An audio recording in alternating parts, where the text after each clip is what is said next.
Okay, bila kita sudah belajar untuk praktis, then you akan slowly akan tahu, okay, mengalami sendiri, okay, cara dia. Dan cara yang ketiga, yang paling mudah ialah yang ini saya belum masukkan dalam you punya ni lagi. Ini kena beli asan. Kita panggil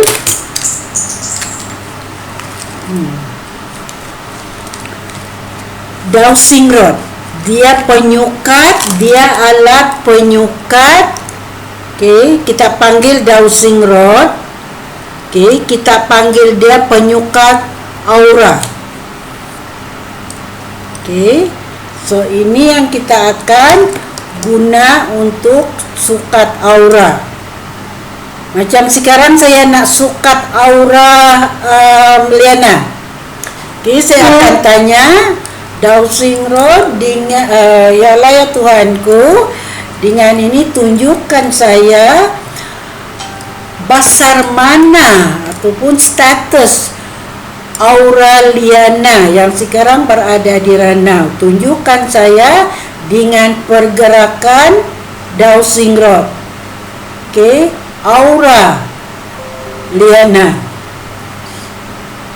Tangan saya tidak bergoyang, dia saja, tapi aura, tunjukkan saya aura Liana. Nampak tak? Dia bergoyang. So begitulah dia. So now dari situ ini keseluruhan. Sekarang saya minta tunjuk dowsing rod, tunjukkan saya aura merah.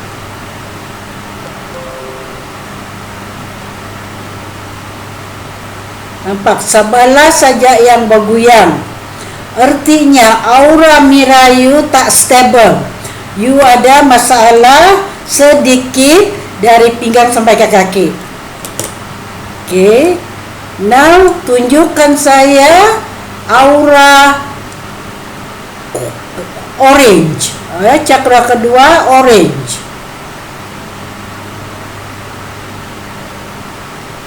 Okay.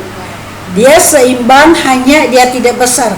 Besar mana aura ialah yang ini dia berpusing 300 satu bulatan.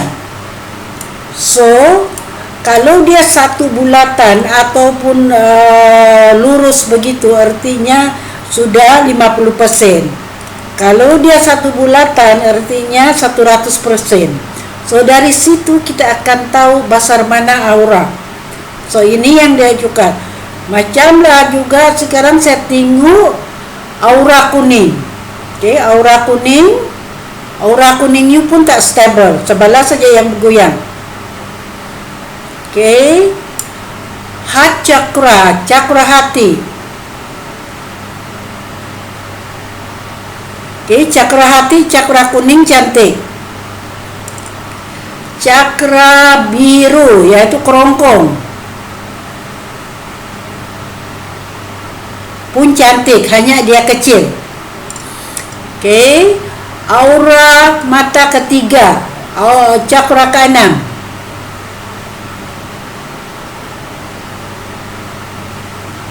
Pun cantik, lagi besar. So you punya perancangan, you punya sini memang kuat. Okay, now cakra ketujuh, yaitu cakra mahkota, lagi besar. So dari situ kita akan tahu. So dengan penyukat ini kita boleh tahu apa saja, macam dari jarak jauh kita boleh tengok. Kalau macam you ada makanan, okay, tapi katakanlah you ada makanan ataupun minuman, you boleh tanya juga minuman ini sesuai untuk saya atau tidak. Atau ada, katakanlah you nak beli minyak urut, okay, so ada 2-3 minyak urut, you boleh tengok mana yang baik antara 3 tu dengan menggunakan ini. Okay, so dengan peralatan ini juga, okay, ini adalah laporan scanning aura. So kalau you sudah pandai nanti di kedai itu customer you boleh sukat aura orang. Di mana masalah orang. So yang ini saja laporan sekeping ni RM49 saja saya charge. Okay, dari sini you akan tahu besar mana aura setiap orang. Okay, ini dia punya graph. Okay, ini dia punya bulatan tengok aura besar mana. Okay, dan dari sini kita ada laporan. Saya akan ada laporan mana yang rendah, mana yang tinggi, dan rawatan apa yang dia perlu. So begitu juga you boleh kan nanti. Okay, so itu boleh menjawab you punya soalan tadi. Okay, boleh? So tapi yang ini you kena order lah untuk belajar, untuk praktis, untuk dia pasal dia tidak termasuk dalam kita punya kursus. Penyukat tu kalau mau beli berapa harga? Harga dia yang putih, okey, dia ada dua ini, tapi sekarang dia ada putih, dia ada jenis warna emas. Yang ini warna emas 179. Dia datang dengan buku sekali. Okey, dan belajar. Kalau yang warna silver dia 129 termasuk buku. Okay. Tapi itulah dia mengambil kena order, kalau mau kena order awal-awal pasal dia ambil masa untuk datang. Okay, so setakat tu boleh faham. Ada apa-apa lagi soalan? Dah apa? Ini hari kita soal saja apa yang kita telah pelajari semalam supaya kita pandai. Soalan saya tadi sudah terjawab. Okey. Sudah. And then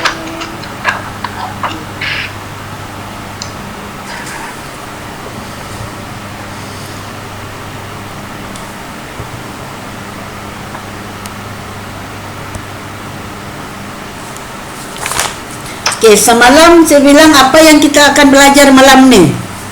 Saya pun tidak ingat sudah.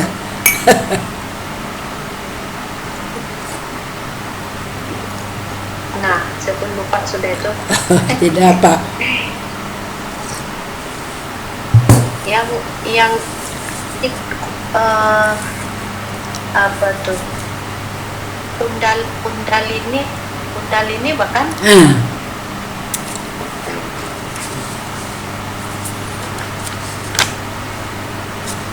Okey. Kundalini ialah kumpulan cakra yang berada di badan kita, di latar belakang kita. Okey. Kita panggil satu persatu dia cakra. Bila dia sudah bersambung, okey, dia menjadi macam itu ular, macam itu kacang panjang melilit, okey, pokok kacang panjang, ataupun dia macam ular untuk menyambungkan, menghubungkan cakra 1, 2, 3, 4, 5, 6 sampai ke 7. So itu yang kita panggil sebagai kundalini. Dia macam tu. Kalau macam nampak itu tanda simbol rumah sakit, okay, dia menjalan macam ular di belakang kita untuk menghubungkan satu cakra menjadi satu. Okay, dia menjadi satu. So ini yang kita panggil kundalini. Oh, okey. Kumpulan cakra. Ya, kumpulan cakra. Okay, yang sudah dihubungkan satu sama lain. Okay.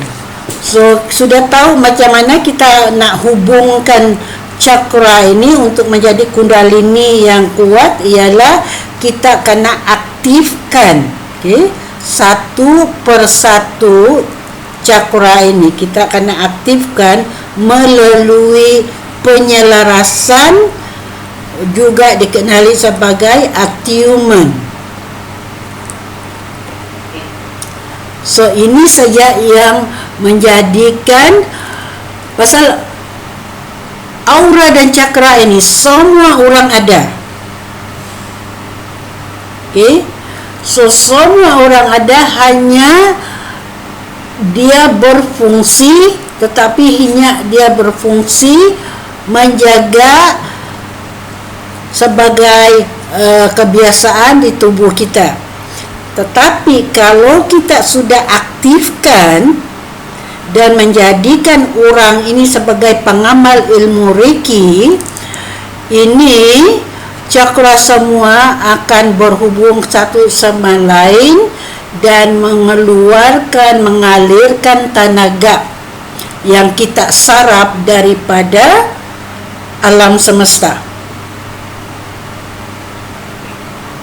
Okey, so kita ambil tenaga dari alam semesta, kita hubungkan dengan badan kita, kita alirkan, kita kuatkan kita punya cakra dan aura, dan dia akan berhubung satu antara lain hinggalah dia keluar atas kepala kita dan bertemu kepada cakra alam iaitu cakra ketujuh.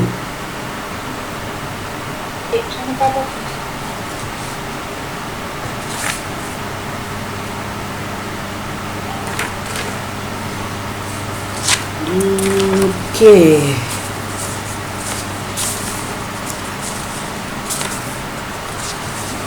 Ada apa-apa soalan lagi?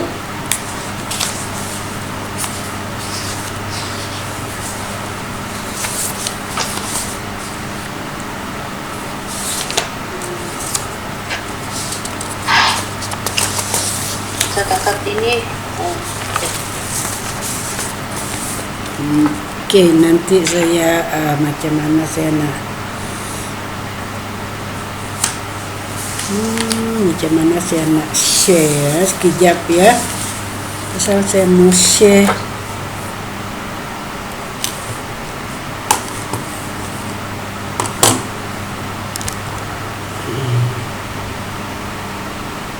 sekejap.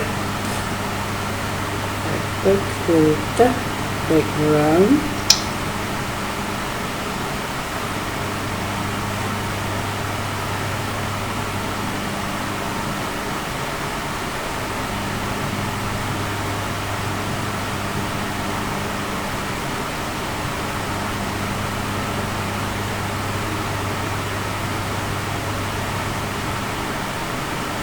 Sekejap.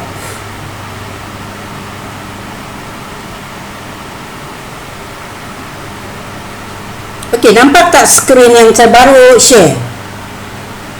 ya nampak. Nampak? Okey, good. Alright, saya baru share. So, okey. Ini kedudukan cakra kita sekarang ya. Kedudukan cakra kita sekarang, kau tengok gambar yang nombor 1 itu sebelum atiuman. Okey. So, sebelum atiuman, you nampak dia kosong saja, hanya dot-dot kecil saja. Ini hanya sebelum macam sekarang keadaan Liana macam tu. Masih kosong lagi. Ada cakra kat situ tapi dia tidak hidup. Okey. Alright. Now, setelah cakra 1 setelah belajar tahap 1, okey, cakra pertama merah, orange dan cakra hati sudah dihidupkan. Okey, kita attune 3 cakra saja. So nampak gambar yang kedua itu setelah QR1. So dia punya ketebalan warna sudah hitam. Kalau dia yang mula-mula kosong saja, dia putih. So dia sudah ada pengisian, sudah tenaga. Pasal 3 cakra sudah dipasang, sudah dihidupkan. Ya. Okey, faham? Now, tengok pula setelah QR2. Okey, skala tinggal 2, bandingkan QR1 dengan QR2. Apa yang you nampak perubahan di situ? Kundalini dia sudah besar. Yang di belakang dia itu sudah lebar dan sudah membesar. Pasal semakin pasal cakra 1, 2, cakra 3, 4 dan 5 sudah dibuka.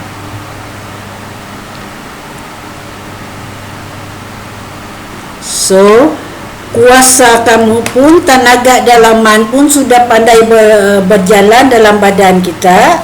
Okay, so dia sudah, you sudah boleh merasa kan tenaga-tenaga itu macam. Okay, so lihat pula cakra yang keempat, KR3 advance.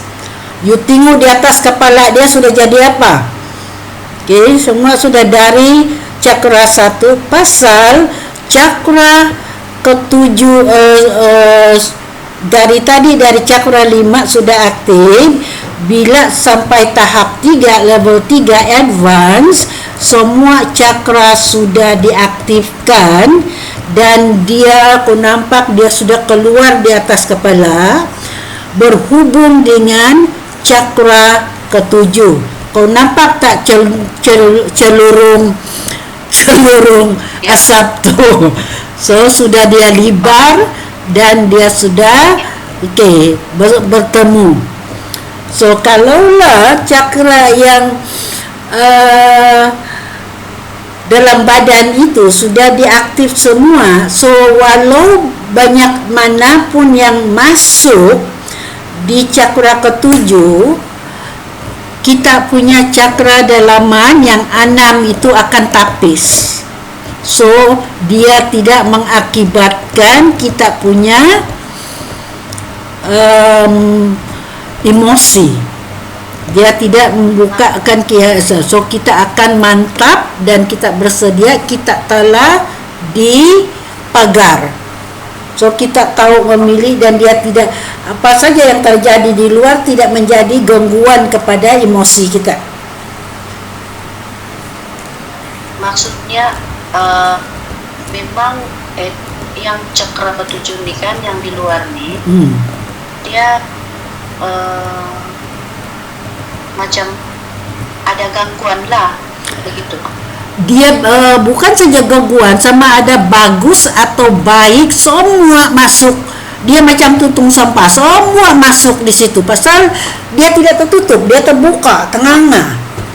So apa saja yang berlaku di persekitaran, di persekelilingan, semua masuk.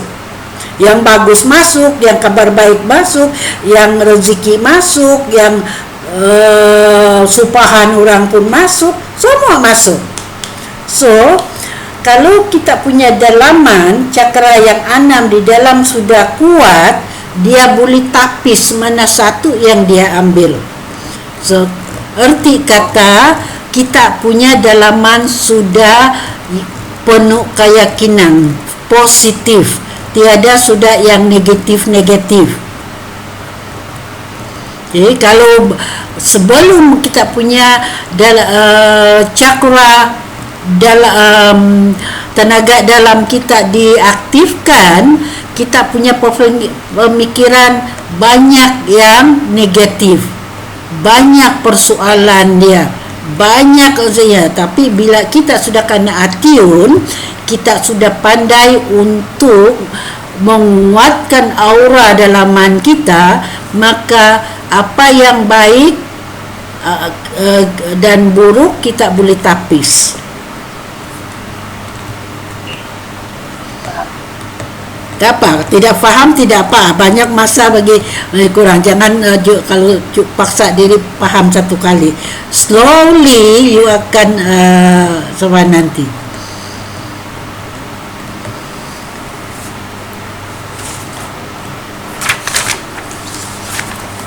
Okay, contohnya ya, ini cakra mula-mula dia bulat saja, tiada mana itu.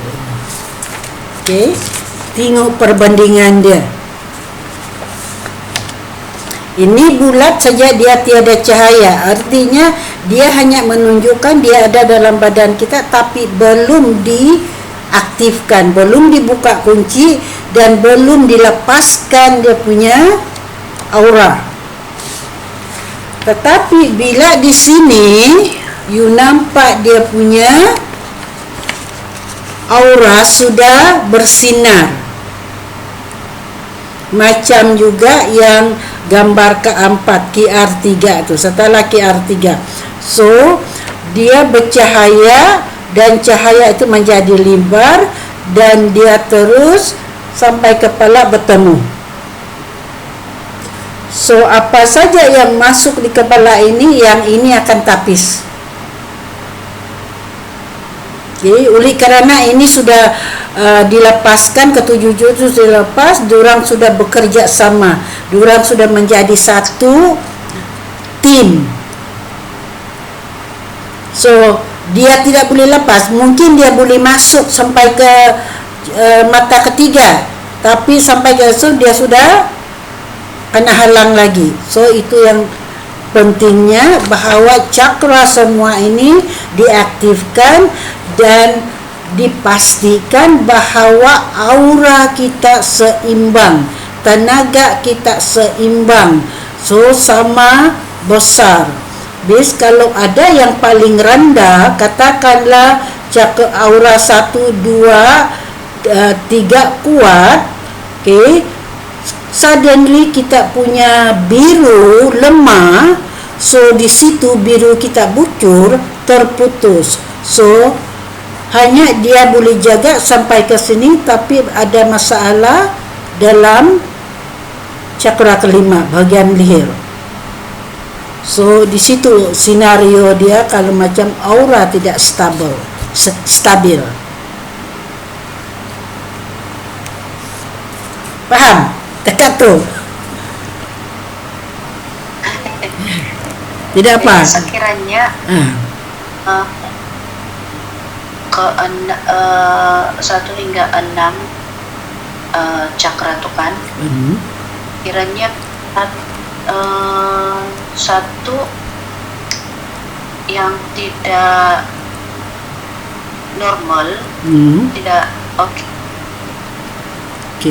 Kalau satu yang tidak normal, artinya dia terputus. So kita pastikan itu sebabnya.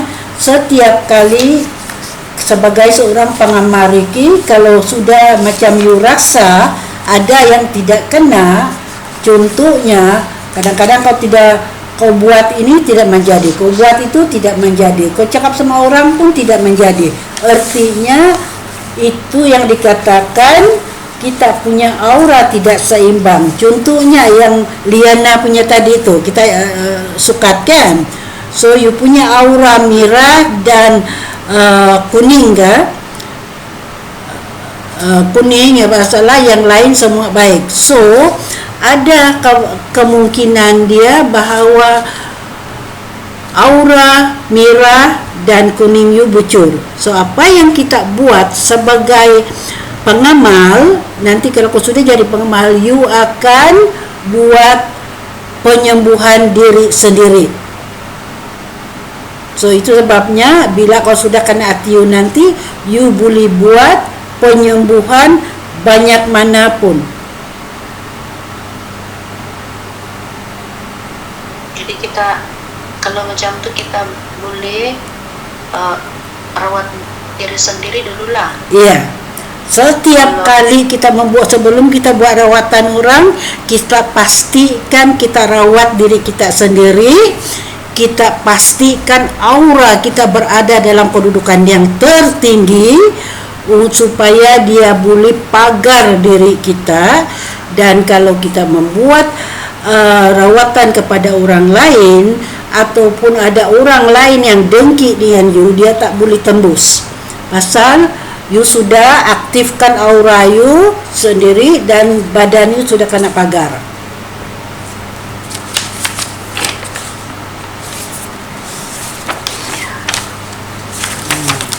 Tu yang di sini kita kena buat penyembuhan, kita kena pagar diri supaya tidak mudah ditembusi oleh lain. Okey. pagar diri ialah bila ini aura sini semua sudah hidup, aura sudah keluar bertemu dengan aura ketujuh, so you nampak warna yang mengelilingi badan, so itu yang kita panggil pagar diri. Dia sudah kelilingi, aura you sudah mengelilingi badan you. Maksudnya kita sudah dipagar lah, kan? Yeah.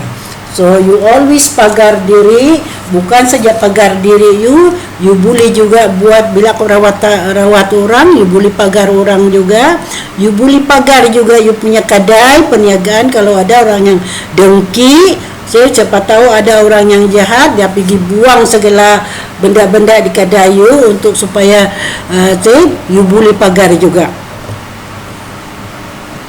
Okay, so itu dia punya rawatan Reiki.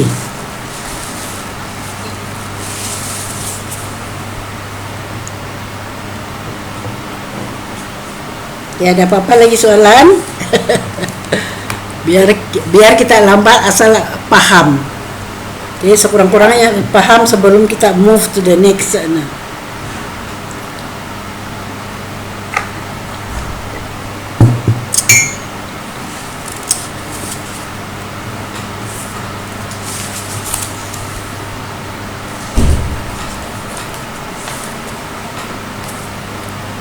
Kalau Liana mau dowsing rod, bagi tahu awal-awal supaya saya boleh order. Okay. Then kita boleh praktis setiap sebelum belajar kita praktis. Then you boleh praktis macam mana kita buat penyukat aura. Siapa tahu ada orang di tempatku meminta minta sukat aura, tengok aura ada orang.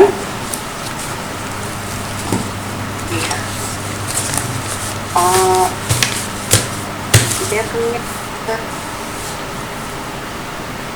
apa nih yang itu silver dengan emas. Ada beza, sama saja. Sama saja. Ya. Sama saja penggunaan, tidak beza dia. Hanya pasal suka warna saja. So you boleh ambil sebagai permulaan, you boleh ambil yang silver pun dulu pun boleh untuk praktis. Nanti kalau sudah pandai sudah boleh juga tukar kepada emas kalau mau. Dia asal tugas dia sama saja. Ambil silver saja pun boleh juga.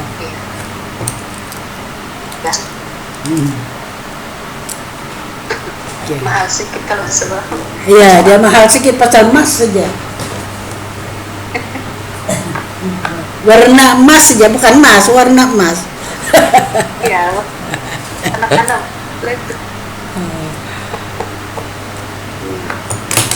Mbak, mau order pasal dia ambil masa kadang-kadang 2 minggu, tengoklah kalau coba dia.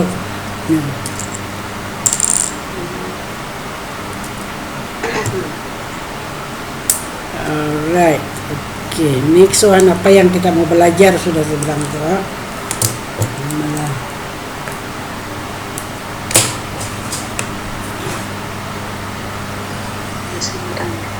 Alright, now the next one yang kita akan belajar ialah macam mana aura boleh bocor.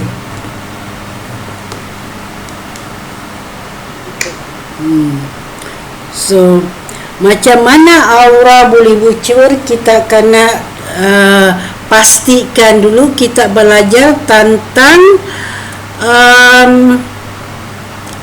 prinsip rukun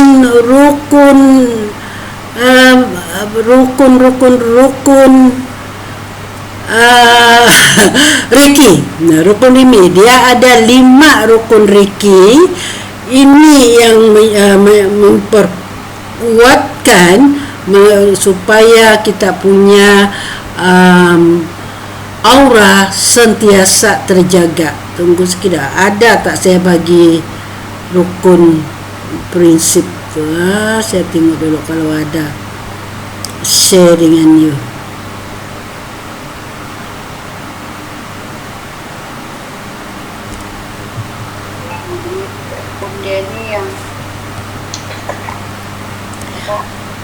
Demimu Tuhan, pada hari ini kupadamkan api kemarahanku.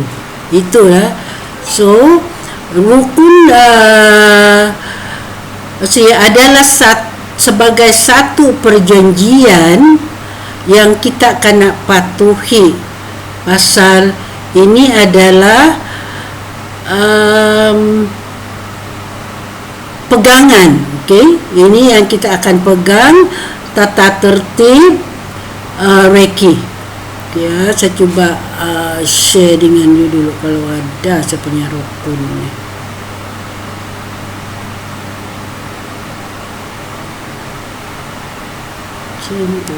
Notes. Apa saja ada notes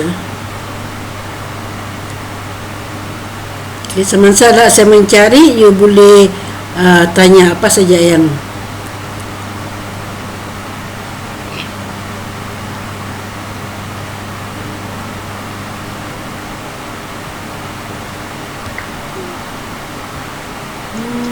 saya punya rukun.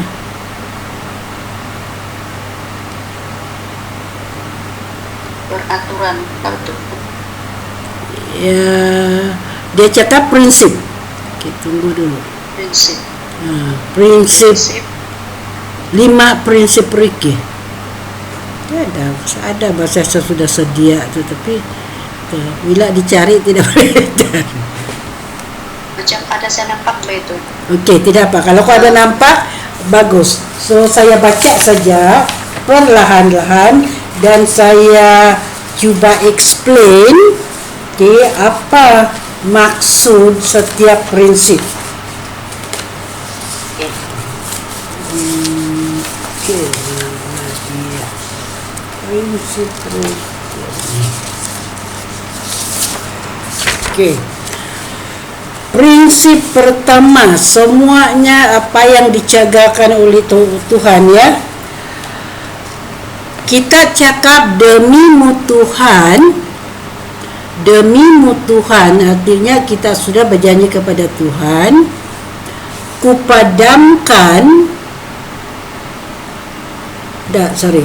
demimu Tuhan hari ini. Okay?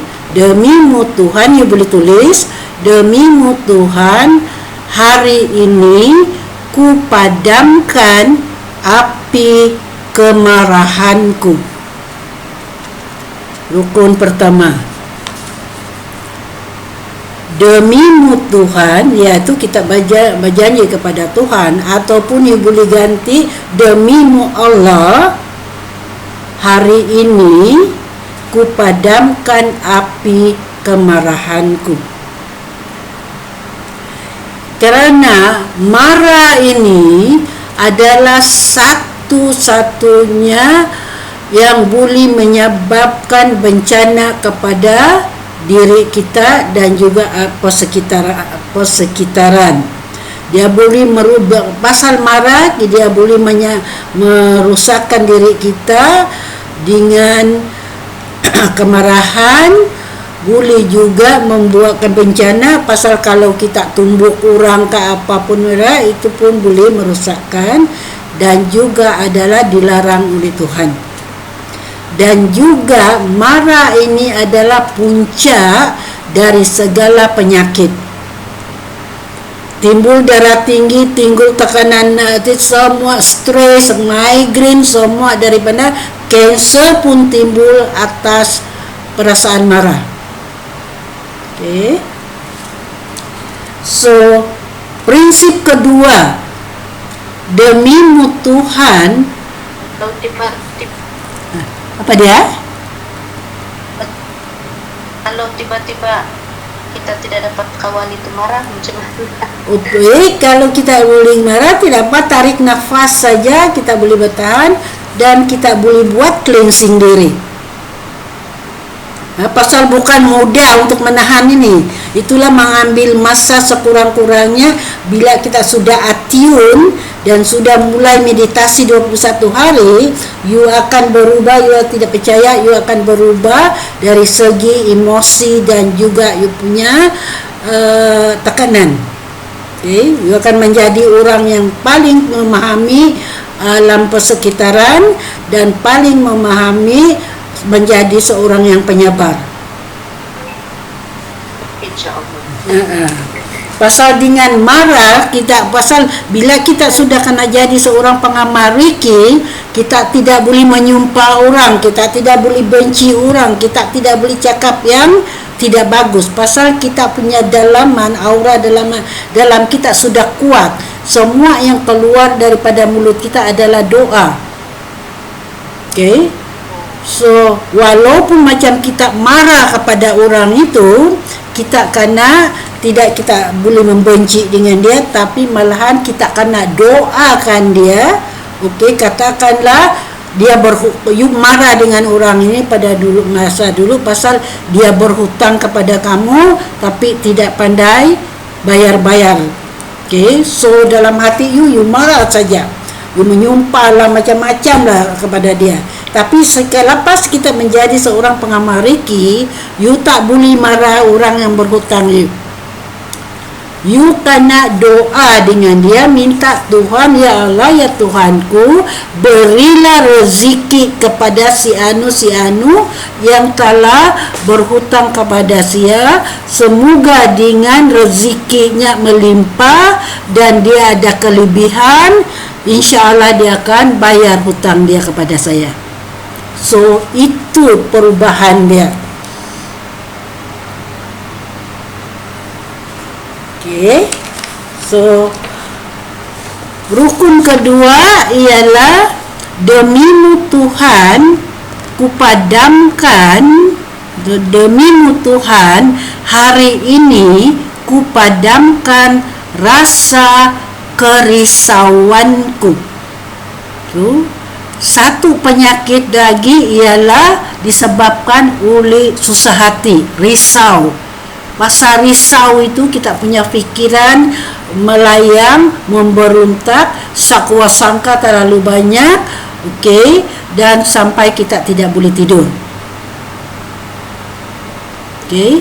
So, satu lagi saya akan jelaskan kenapa kita kena sebut hari ini.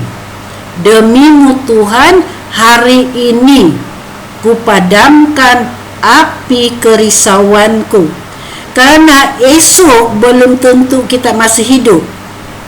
So kita kena baca kita punya prinsip ini setiap hari sebuli-bulinya sampai menjadi kita punya amalan. Okay, sampai kita teringat yang kita tidak boleh buat yang ini dan yang itu. Alright, faham ya? Okay. Risau ini kenapa Tuhan tidak mau? Satu daripada Tuhan kalau kita risau. Pasal satu lagi, risau ini boleh mengakibatkan macam-macam penyakit juga. Contohnya, ramai orang yang telah berhutang dengan alung.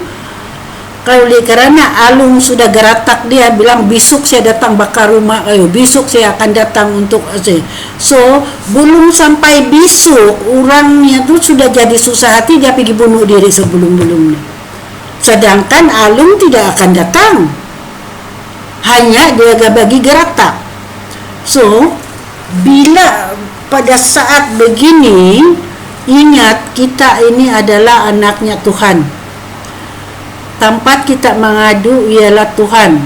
Tiada orang yang boleh ambil nyawa kita ataupun mengisahkan tanpa izinnya Tuhan. So, bila kita berada dalam keadaan yang risau, apa yang kita buat ialah balik kepada Tuhan, minta doa, minta petunjuk, solat, sembahyang, zikir, semua.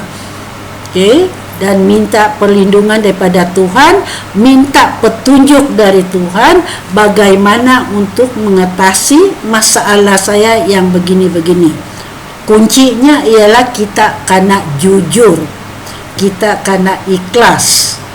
Itu sebabnya ilmu Reiki ini lebih kepada ketuhanan dan mempercayai dan keyakinan kepada pencipta kita. Faham setakat tu? Alright. Now next ialah rukun ketiga. Demi Tuhan, hari ini aku terus bersyukur, reda dan pasrah. Demi Tuhan, hari ini aku terus bersyukur, reda dan pasrah. Maksudnya kita terima apa yang Tuhan telah bagi, sama ada bagus ataupun jahat, itu semuanya telah diatur oleh Tuhan.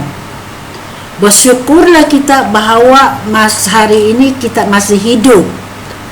Walaupun kita kena curi ataupun katakanlah benda-benda saudara ataupun meninggal, kita kena reda dengan apa yang telah berlaku dan kita terima, because kita yakin bahawa ini semuanya perancangan yang telah diaturkan oleh Tuhan.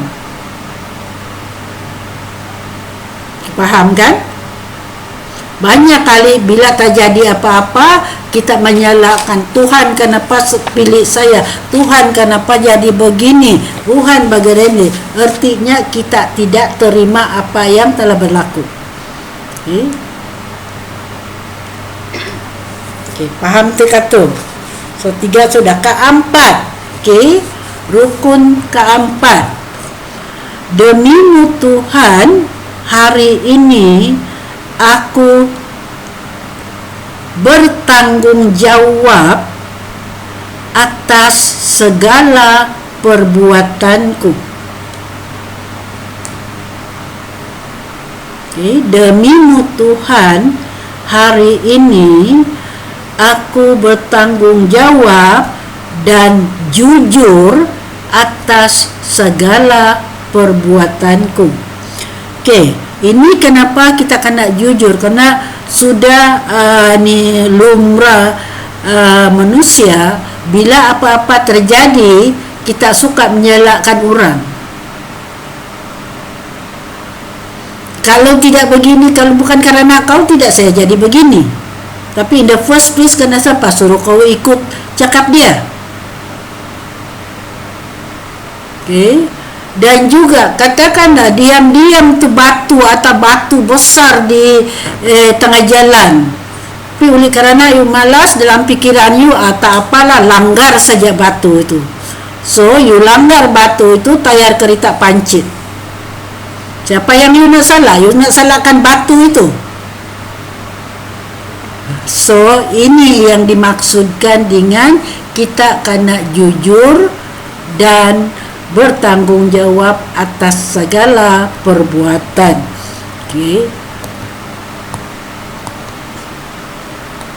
Dan rukun yang kelima, yang terakhir ialah demi Tuhan, hari ini aku akan menyayangi semua makhluk alam. So, apa maksud dia itu? Kita kembali kepada isi alam. Semua isi alam siapa yang punya? Tuhan punya. So kalau pokok kayu itu, walaupun kita tanam dia, kita pergi tabang. Ayam itu, walaupun kita yang piara, tapi kita sembelih. Semua itu adalah hak Tuhan, dan itu sebabnya pada Muslim setiapnya dia baca Bismillah dulu sebelum membuat apa-apa, merusak tabang pokok kah, tabang sembelih ayam kah, ataupun bunuh ular kah. Bukannya kita tidak, kita boleh bunuh, tetapi dengan izinnya Tuhan. Kita baca Bismillah, atau kita nak bunuh ular, Allahu Akbar. That mean kita, Tuhan sudah tahu bahawa barang ataupun benda atau binatang yang you bunuh itu memudaratkan, membahayakan diri you, so itu sebabnya kita terpaksa bunuh. Tapi you sudah panggil Allahu Akbar. Okay, so Tuhan sudah tahu, dia sudah artinya you sudah minta izin daripada dia. Tapi sebuli-bulinya kita harus menyayangi, walaupun semut masuk dalam rumah, sebuli-bulinya kalau kita cuba berpasan, kita sama-sama makhluk alam, you jangan kacau saya dan you jangan, saya tidak akan bunuh kamu. So keluarlah dari rumah, kita boleh cuba memasang, ataupun mungkin semut itu kelaparan, kita beli makanan dia di luar. Ataupun kalau dia tidak juga berundur, tidak lari, terpaksa kita Allahu Akbar, ya Allah ya Tuhanku, kumohon izinmu, ku terpaksa karena dia mengganggu ketenteraman di rumah, merusak segala makanan di rumah, taburkan dia dengan garam, spraykan dia. Tapi pokoknya kita sudah minta izin. So itu dia 5 prinsip. Kalau you ulang-ulang baca, lama-lama prinsip ini menjadi satu penyembuhan kepada kita sudah. Pasal dia sudah sembuh, kita punya tabiat yang suka marah, yang suka wasangka, yang selalu risau, yang selalu menyalahkan orang. Okay, so bila kita ulang dan kita amalkan prinsip ini, maka kita akan menjadi orang yang baik.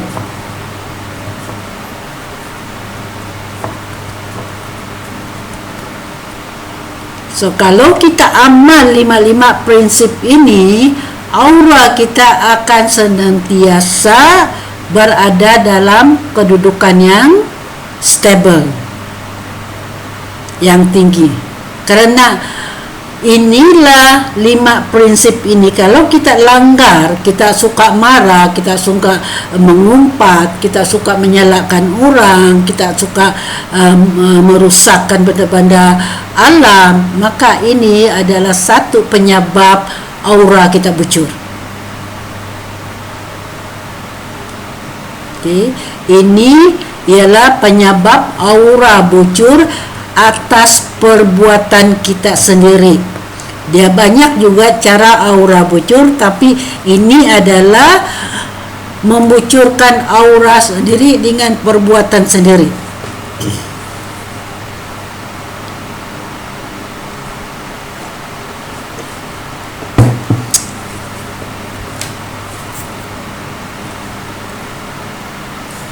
Macam mana? Kita teruskan, sudah pukul 10:04. You ada urusan kan? Kita habis sudah prinsip 5 prinsip.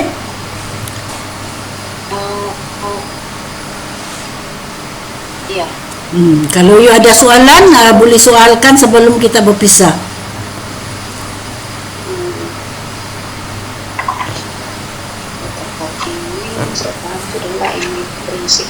Ini prinsip tanya kan? Ya, prinsip Prinsip Riki ataupun 5 rukun Riki.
sudah.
Rasuk gili orang aku ku pasang deh ikon.